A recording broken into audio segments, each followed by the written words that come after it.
Okay, let's get into this. We hear stories about obsession all the time, right?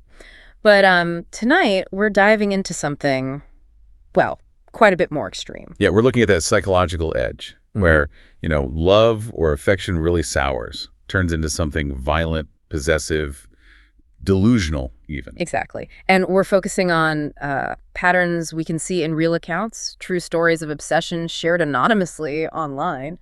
And there's this term yandere. It pops up a lot in discussions like this. It comes from Japanese yanderu, meaning sick, like mentally or emotionally ill. Right. And dere, which is like lovey-dovey. So it's this mix, devotion, but really volatile. It's not just being intensely in love then, it's that love combined with, well, a serious instability that explodes when they feel rejected. Precisely. And that rejection trigger is key. So the stories we have today, they aren't case studies from a textbook. They're 3 true accounts. Terrifying ones, really. Shared anonymously online. Right. People detailing what happened when maybe a casual thing or a brief encounter just spiraled, became deadly. Our aim here is really just to relay these events, how they were experienced, and maybe see what patterns emerge. The speed things escalate, boundaries getting trampled, and the awful consequences when rejection hits someone deep in delusion. Yeah, the violation of boundaries is a huge theme here, and how quickly it happens. Okay, let's start our first story. We're in Tokyo, specifically Kabukicho, which, has a reputation, a bit seedy. Definitely. Our narrator, he was working there in his mid-20s at a place called Akabakura as a male host. Right, so his job was basically to charm female customers, get them to buy expensive drinks, keep them company. Yeah, exactly. Flirty, charming, but strictly professional. He says those boundaries were crucial, kept things safe. And he was good at it. Mm-hmm. But then this one customer, Emmy, starts showing up. She didn't really fit the usual profile. How so? Well, she was young, attractive, and she came to see him specifically almost every shift, requested him by name, became a regular, a big source of income for him. Okay, so at first it's good business. For about a month, things seemed fine. But then the vibe changed, started getting dark. Emmy would suddenly launch into these monologues. Monologues about what? Really disturbing stuff. Like she described how she wanted to lure a man, tie him up, and then her words, see the look on his face when she was about to end his life. Wow. Okay. That's not normal client chat. Not at all. And he said when she talked like that, she'd change. Her eyes would get this glazed over, distant look like he wasn't even there. Creepy. And she'd snap back, stare right at him, wide-eyed, with this really unsettling smile. He described it as like a Cheshire cat smile. Unhinged. Okay, so red flags are definitely going up. Big time. And soon, it wasn't just talk, it turned into actual proposals, aggressive ones. She wanted to meet him outside the bar. Yeah. Kept offering him money, serious money, like up to $5,000 just for one session with her. But he refused, stuck to the professional boundary. He did. Repeatedly turned her down, said it was strictly professional. And that rejection, that was the tipping point. It seems like it. She apparently flew into this huge rage, then just stopped coming to the bar. Disappeared. So he probably thought, okay, problem solved, dodged a bullet. You'd think so. Mm-hmm. But the danger hadn't really gone away. It had just relocated. What followed him home? Exactly. Weeks go by. It's a rainy winter night. He gets back to his apartment, takes his wet shoes off at the entrance, like you do in Japan. Right. Customary. He walks into his main living area and just freezes. What does he see? Wet shoe prints, starting from the entrance, leading directly to his closet door. Oh, no. Someone's inside. He knew it immediately. Heart pounding. He reaches for the closet door handle, and then he hears it. Breathing. Yeah. Strained, heavy breathing. Yeah. From inside the closet. And then? The door bursts open, Yeah. hits him right in the face. It's Emmy. She lunges out, screaming. Oh, my God. And she manages to stab him in the upper arm with a needle, pushed the plunger, injected him with something. No, did he know what it was? No idea. Just pure instinct kicked in. He fought back, punched her once, hard, then just scrambled. Ran blindly out of the apartment, out into the street, didn't even grab his shoes. He just ran for his life. Absolutely. And whatever she injected him with, it worked fast. His vision started blurring. He felt lightheaded, limbs going numb. To get away? He collapsed in an alley nearby. Yeah. Woke up hours later, bruised, obviously terrified, but alive. That is horrific, the attack itself. But finding someone hiding in your closet. And the worst part? Maybe. How she got in? He found out later his landlord had let her in. What? Why? Emmy had apparently charmed the landlord completely. Showed up, said she was the narrator's girlfriend, forgotten her key. The landlord just let her into his apartment. That's terrifying. A complete violation of his safe space by someone he should trust. Total violation. And here's where it gets even darker, connecting to a pattern. There's more. Yeah. It turned out 2 other male hosts working in the same area had gone missing a few months earlier, vanished. And in both cases, shortly after a woman matching Emmy's description became a regular high-paying client and offered them a lot of money to leave the bar with her. So he could have been the third one. She wasn't just attacking him in the apartment. She was probably trying to abduct him. That seems to be the implication. He barely escaped becoming another missing person. That injection was likely meant to incapacitate him fully.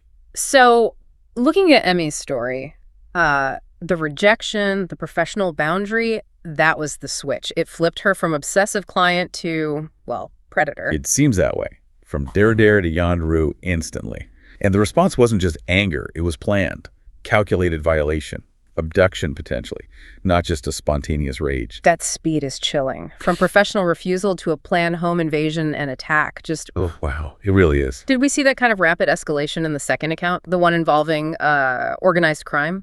We did, yes. Though the dynamics were a bit different. This story involves a guy named Haru. He was an acquaintance of the narrator's uncle, an aspiring Yakuza. Okay, so already involved in a dangerous world. Definitely. Like the seedy things in life, as the source put it, including visiting lady bars. And he got involved with someone there. He focused on one woman. Her name was Miu. And she fell for him hard. Apparently liked his whole bad boy image. But Haru wasn't interested in anything serious. Not at all. He was apparently quite cruel about it. Made it crystal clear. This was purely professional, no strings attached. Told her repeatedly he'd never actually be with her. Another rejection. Yeah. How did Miu react? Her reaction was extreme and very public. Haru went back to the bar a few days after a final rejection. Miu confronted him. But she wasn't empty-handed. What did she have? She's holding a blade. Started screaming at him about his rejection, his ingratitude. Why wasn't she good enough for him? Okay, this sounds dangerous. Did she threaten him? No. That's the twist. She turned the blade on herself. What? Right in front of him. She brought the sharp blade up to her own face. Yeah. And just started dragging it down her cheek. Oh. Slicing it. Deeply. Oh my God. And she did it repeatedly, creating these long, bloody streaks down her face. Yeah. All while getting closer to him, asking him, "How about now? Will you take me now?" That's horrifying. What did Haru do? He fled. Just ran out of there, completely shocked. Who wouldn't? Right. But wait, you mentioned organized crime earlier. Where does that come in? Well, here's the thing. That self-mutilation, it wasn't just a desperate act. It was, in a way, strategic. How so? Miu, it turns out, already had a boyfriend, a prominent, actual Yakuza member. Ah. Okay, I see where this is going. Exactly.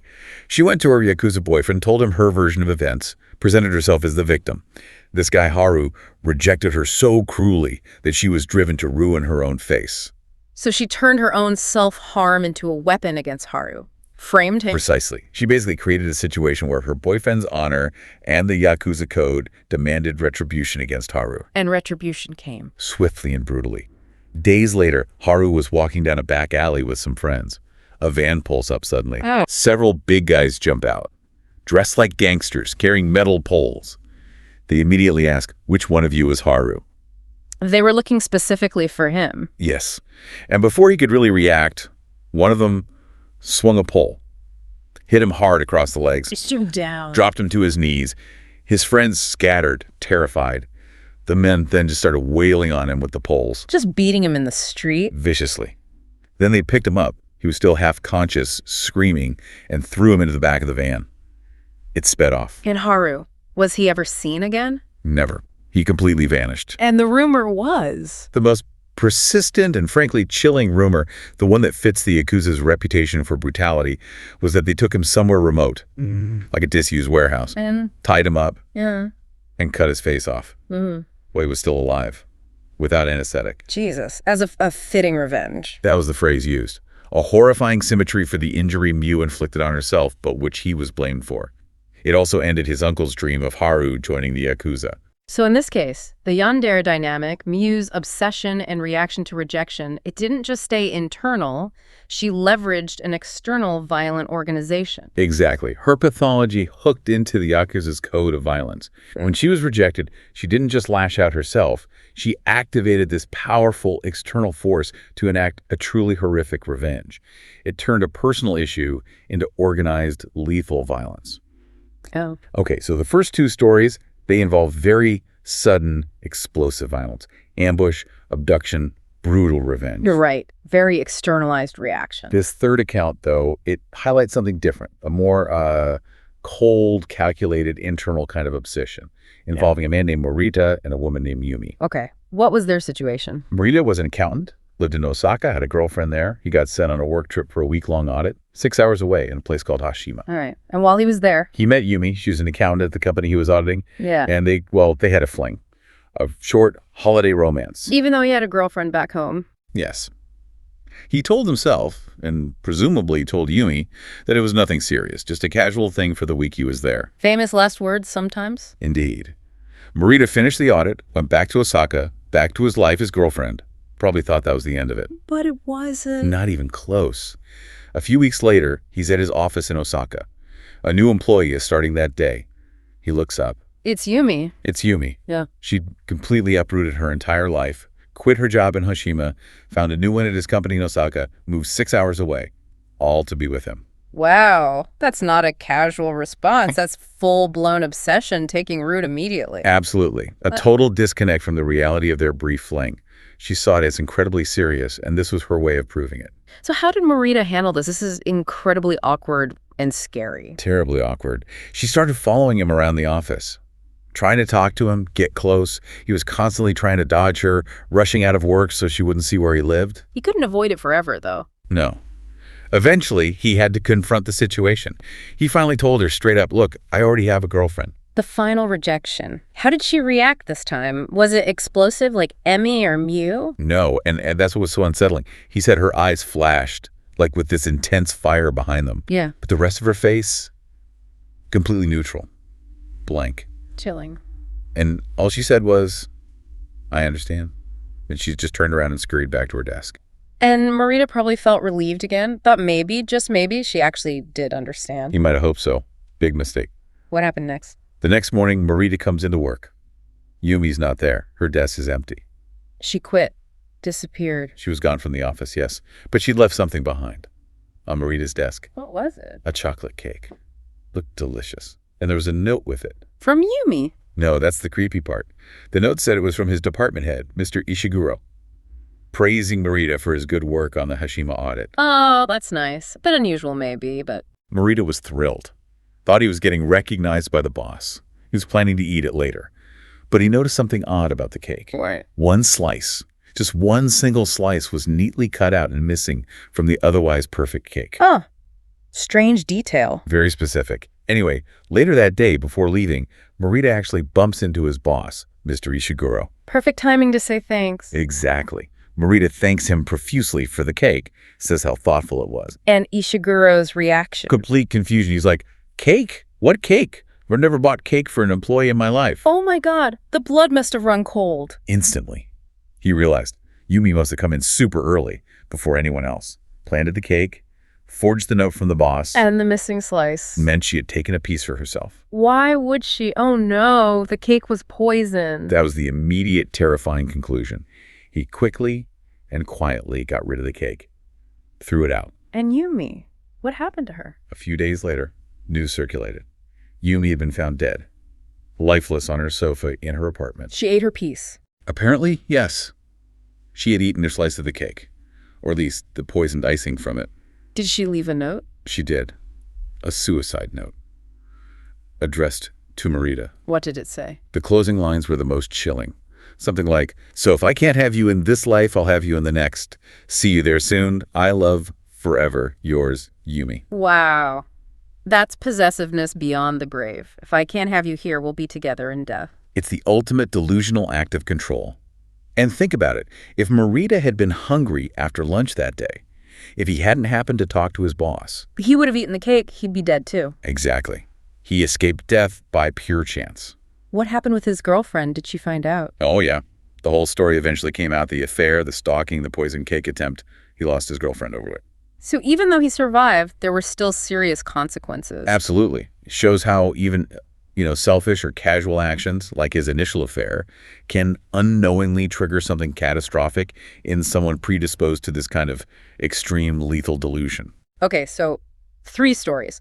3 really terrifying examples of obsession crossing the line. Yeah, 3 different manifestations of this yandere dynamic, as we called it earlier. We had Emmy, the host bar client. Professional rejection led to a planned home invasion, likely an abduction attempt, predatory. Then Haru and Mew. Rejection there led to that shocking public self-mutilation, but used strategically to unleash brutal Yakuza revenge.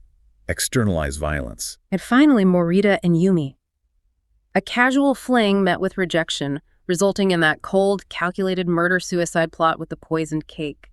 Deeply internal, possessive control. And they cut across different parts of society, different initial relationships, but the core pattern seems consistent. Which is? It's less about love, really, and more about this deep-seated pathology. Something inside them breaks upon rejection or even just enforcing a boundary they don't accept. And the speed it happens, the mask drops, that dare, lovey-dovey front just vanishes, revealing the yandere, the illness underneath. That seems to be the common thread. That rapid switch is definitely the most terrifying part, I think. How quickly someone can seem normal or just intensely affectionate and then become lethally dangerous. So reflecting on these accounts, these true stories, it leaves us with a difficult question, maybe something for you listening to think about. What were the early signs? We can see them clearly in hindsight, right? Emmy's glazed eyes and creepy smile, Yumi moving her entire life without discussion, Mew's extreme reaction even before the blade. Those subtle shifts. Yeah. Were there subtle red flags, maybe even before the major rejection, that could possibly warn someone? Warn them that this isn't just infatuation, this is tipping over into something truly dangerous, something pathological. That's a heavy question. Hindsight is always 20/20, but maybe there are tells if you know what to look for. Something to consider. If these stories resonated with you, or if you find this kind of exploration into the darker side of things compelling, we do encourage you to like, share, and subscribe to our channel. It's Horror Docs. We share true accounts, trying to understand these shadowed corners of human experience. So that's all for this deep dive. Good night, stay safe, and be careful out there.